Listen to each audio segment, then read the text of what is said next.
My name's Chris Berg. I'm head chef of DataKitchen. I'd like to talk to you about DataKitchen's DataOps Platform. So what I'm going to do today is kind of go through our platform and talk you through a scenario and how it's used. So let me go through this scenario. We've got 4 rows here. One is people, one are tools, the third is code, and the fourth is the recipe. So in this scenario, there's a data engineer who's used a tool to create a tool called Pentaho to transform some data. That data ends up in a database. It's visualized by a Tableau workbook created by a data analyst, and the VP of Marketing is actually looking at that in Tableau Online. And at the bottom is a thing that we call a recipe, which is how we orchestrate all this happening. So what's the demo request? Well, the demo request is that the VP of Marketing wants a customer segmentation tomorrow. And so how do these people do that? Well, a customer segmentation can be a complicated thing, so they need to have someone new involve someone called a data scientist who's actually going to do the segmentation. And their favorite tool to use is something called a Jupyter notebook. So they're going to create a model, and they're going to have to inject it into that process. But likewise, they're going to have to change the Pentaho work to actually add a new column to the database. They're going to have to add a new Tableau visualization, and they're going to have to update that Tableau Online workbook. So for a little request, actually, there's a lot of pieces of this demonstration that are going to be touched. So the goal of our demonstration is to show you how to do that. So why don't we start with kind of the basics. So if we go back to the initial state, what is that like? Well, first thing is people are using something called Pentaho, and that's a open source tool that does data management. And so I've got an example of Pentaho here. I'm using some demo Superstore data and integrating it into a database and creating some tables. And then acting as a data analyst, I use Tableau to be able to create a Tableau workbook, which was then taken and placed into Tableau Online, which is shown here. So we've got all these tools in play. We've got Pentaho doing the data integration, a Tableau workbook, and Tableau Online. And so they are all orchestrated by DataKitchen's product. So we'll jump into that and show you how it works. So in DataKitchen's product, I've logged in as a user, as a DataOps user. We've got a couple things that are important for people to know. One is that we have something called a kitchen. That's the place that you do your work. In previous videos, we talked about kitchens and their abilities to orchestrate all the work. It's a place that you can safely do your work or safely do production. There are things called recipes, which are to orchestrate. They have tests, and then there are orders, which are when you run a recipe, it's the result. And so working in the production kitchen, there happens to be one recipe, and that recipe is called the Agile Analytic Ops recipe. And we can see that it's the production build now, and I want to go and edit it and take a look at it. And you can see there's actually 3 nodes in this. One is that Pentaho container action node. The second is the Tableau move and get test data node. And the third is the Tableau one. If I click on these, I can kind of drill into the node and actually see some interesting stuff. So the first thing is that what we do here is we actually treat each one of these tools as almost a function call. We pass in some parameters, and here's the file, the create schema.ktr. There's another one that I showed you called the create and load Superstore data. We call that as a file, and we end up actually running it in a Docker container on our servers. And so each one of these nodes actually is running Pentaho or is actually working and calling Tableau or Tableau Online. So instead of actually boring you with having to go and do all the work, I'm going to show you then how we do the actual changes that the VP of Marketing requires. So if we go back to our demo overview, she's asked for a customer segmentation.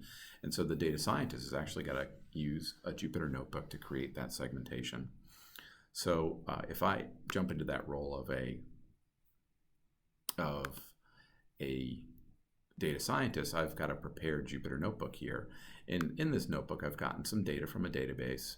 I've visualized it where each axis here is a different thing. One is actually the amount of sales a customer has, and that's on the x-axis. And then it's profit, which is on the y-axis. An interesting thing is there's some customers who are profitable and also some customers who are unprofitable. So VP of Marketing wants the segmentation tomorrow, and being a good data scientist, I use an algorithm called a K-means cluster, which is a way to group these customers together. And if you look at this lobster on the screen, you can see it's kind of grouped them by sales, sort of high, medium, low, and very low sales. And that sort of makes sense, but it doesn't actually take into account the profitability.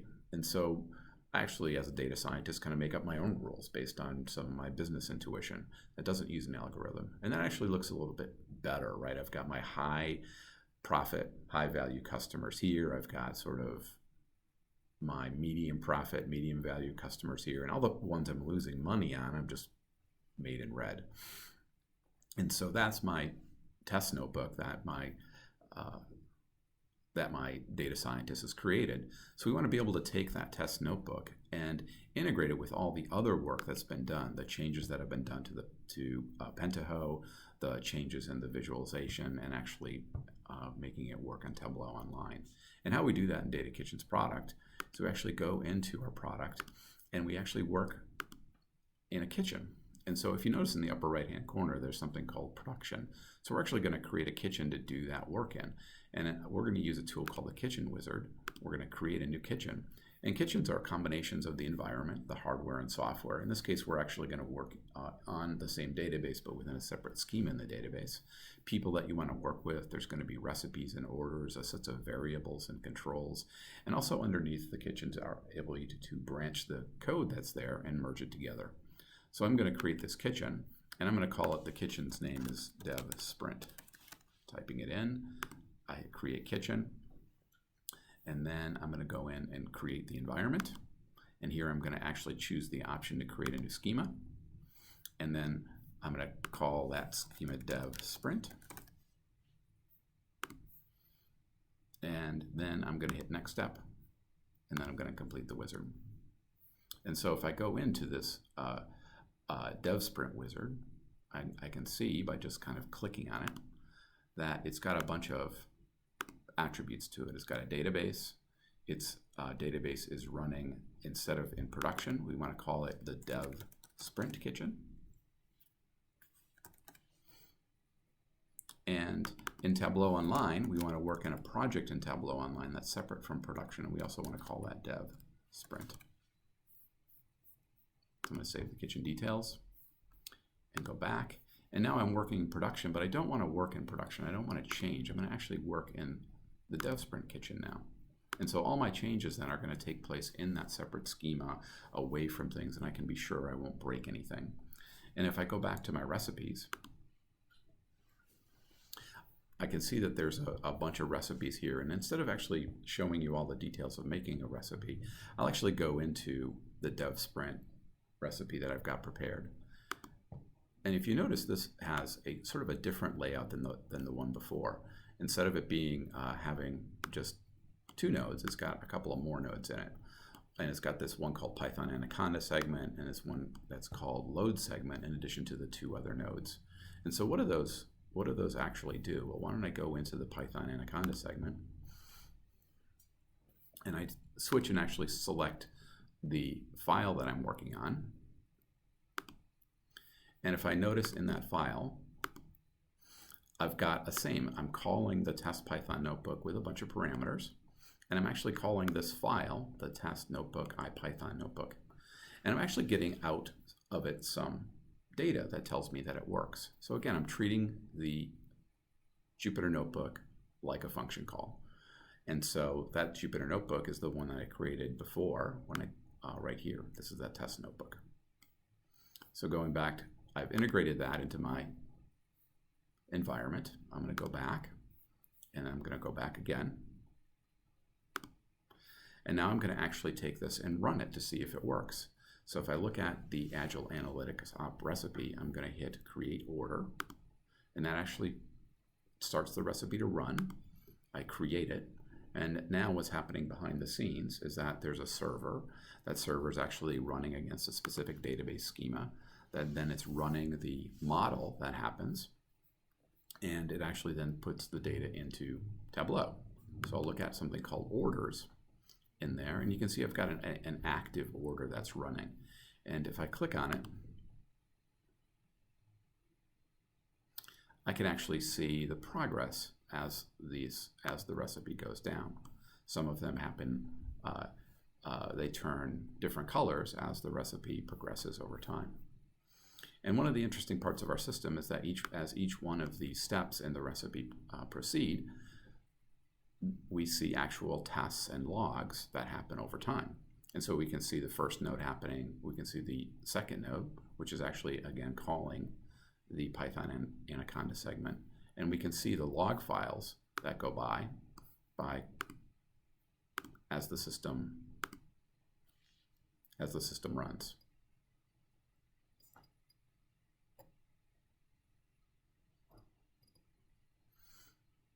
So again, if I go back, just to summarize, I'm working in the Dev Sprint Kitchen, which implies that I'm working on a separate environment. So I'm in the Dev Sprint Kitchen. I've modified my recipe called Agile Analytic Ops, and I've created this order called the Dev Sprint order, which is now running. And if I go to my order page, I can see the status of that order and say that the order run is active and running. And as we saw before, I can click in and see it. And so what happens when this order completes? Well, I can go in and hit refresh and check and see if it's running. And let's check one more time to see if it's there. I can see, well, it's partly progressed, it's red, and now this last one's running. And so we can actually see that it's completed now. Well, how do I tell that it's completed? Well, why don't I go over to Tableau Online, and here's where I've got my Tableau Online workbook. And if I want to go to a different project on Tableau Online, I click and I select a different project. I'm going to create this project called Dev Sprint. And if you notice in there, I've placed a new Tableau workbook called Data Source Dev Sprint. And I can look at it and actually see a new view of the data that looks a lot like what I saw in my IPython notebook. It's this customer segmentation. This is what I'm going to end up showing to my my VP of marketing, and show this kind of rules-based segmentation that my data scientist created. And it still has the same items that are here before, yearly sales. And there's also a tab here that's called test, and this creates test data that we can use to test the logic that's in Tableau. So I've run it, my recipe. Now it's ready to go and show to the VP of marketing. I've got a Tableau workbook that I've changed, that I've done. I've got a IPython notebook that I've integrated. And I've got a recipe that's run. So everything is great. Well, how do I get it into production? Well, what I want to do is take my kitchen and then merge those changes that I made into production. So if I go into the kitchen wizard and I say I want to merge this kitchen, so I want to merge this kitchen dev sprint to its parent. And what this does is take all that code, the new Python file, the changes in the Tableau file, and the changes in the overall recipe, and merges it back into production just with one button. And when it's done, it says, great, I've merged the kitchen, and now I'm done. And so that next time production runs, I will see these changes in the recipe.